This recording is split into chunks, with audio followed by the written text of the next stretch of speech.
आज हमारे सामने ना कई सारी हालिया रिपोर्ट्स, कूटनीतिक बयानों और नए सर्वे के आंकड़ों का एक बड़ा स्टैक है। और हमारा मिशन आज इन सभी स्रोतों से ये समझना है कि भारत और कनाडा के रिश्ते जो कुछ समय पहले एकदम ठंडे पड़ गए थे, वो अचानक इतनी तेजी से कैसे बदल रहे हैं। ये बदलाव सच में किसी केस स्टडी जैसा ही है।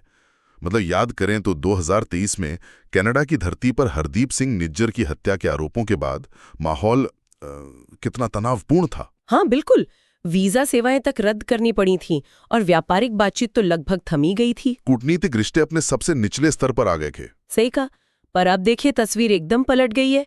दिल्ली में प्रधानमंत्री नरेंद्र मोदी और कनाडा के नए प्रधानमंत्री मार्क कार्नी की मुलाकात ने एक नया अध्याय शुरू कर दिया है। हाँ, और दोनों के बीच एक ऐतिहासिक 10 वर्षीय नागरिक परमाणु ऊर्जा समझौता हुआ है, जिसमें लंबे समय तक यूरेनियम की सप्लाई और छोटे मॉड्यूलर रिएक्टर यानी एसएमआर शामिल हैं। मैं यहाँ थोड़ा जोड़ना चाहूंगी कि ये एसएमआर असल में ऐसे छोटे न्यूक्लियर प्लांट होते हैं जिन्हें बनाना काफी सस्ता और तेज होता है। एकदम सही। ऊर्जा के क्षेत्र में ये एक बहुत बड़ा गेम चेंजर साबित हो सकते हैं। और बात सिर्फ ऊर्जा की नहीं है, इसके अलावा तकनीक, एआई, अंतरिक्ष रक्षा और क्रिटिकल मिनरल्स जैसे अहम मुद्दों पर भी सहमति बनी है। बिल्कुल।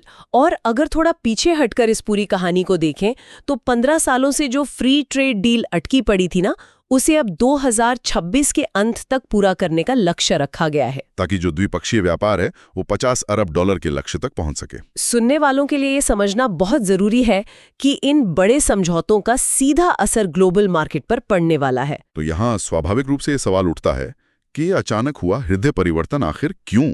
अगर हम भू राजनीति को निष्पक्ष रूप से देखें तो ये पूरी तरह से एक प्रैक्टिकल कदम लगता है। रिपोर्ट्स बताती हैं कि कनाडा असल में ट्रंप प्रशासन के कड़े अमेरिकी टैरिफ से बचने के लिए नए बाजार ढूंढ रहा है। हाँ, इसीलिए मार्क कार्नी इसके बाद ऑस्ट्रेलिया और जापान भी जाने वाले हैं। और दूसरी तरफ भारत की अपनी रणनीतिक जरूरतें हैं।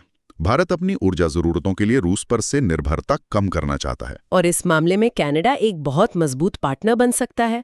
दोनों देशों की आर्थिक जरूरतें एक दूसरे से पूरी तरह मेल खा रही हैं। लेकिन घरेलू राजनीति के मोर्चे पर शायद सब इतना आसान नहीं है।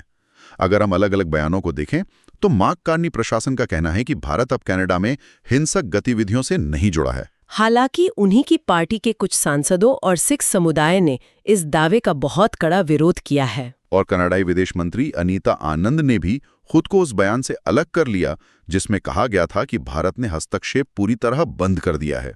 हाँ, पर उन्होंने कूटनीतिक बातचीत जारी रखने का बचाव जरूर किया है।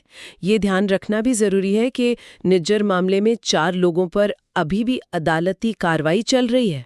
इन सब उलझनों के बीच जो डेटा निकल कर आया है वो मुझे सबसे ज्यादा हैरान करता है। एंगस रीड के एक ताज़ा सर्वे के मुताबिक 50% कनाडाई मानते हैं कि भारत के साथ रिश्ते बहाल करने का यही सही समय है। और सबसे चौंकाने वाला आंकड़ा ये है कि अमेरिका के 26% के मुकाबले 30% कनाडाई भारत के प्रति अनुकूल दृष्टिकोण रखते हैं। इतनी राजनीतिक बयानबाजी के बाद भी जमीनी स्तर पर लोगों का ऐसा सोचना, ये साबित करता है कि जनता व्यापार को कितनी अहमियत देती है। बिल्कुल, व्यवहारिक कूटनीति का इससे अच्छा उदाहरण मिलना मुश्किल है। यही इस पूरे विश्लेषण का सबसे दिलचस्प पहलू है।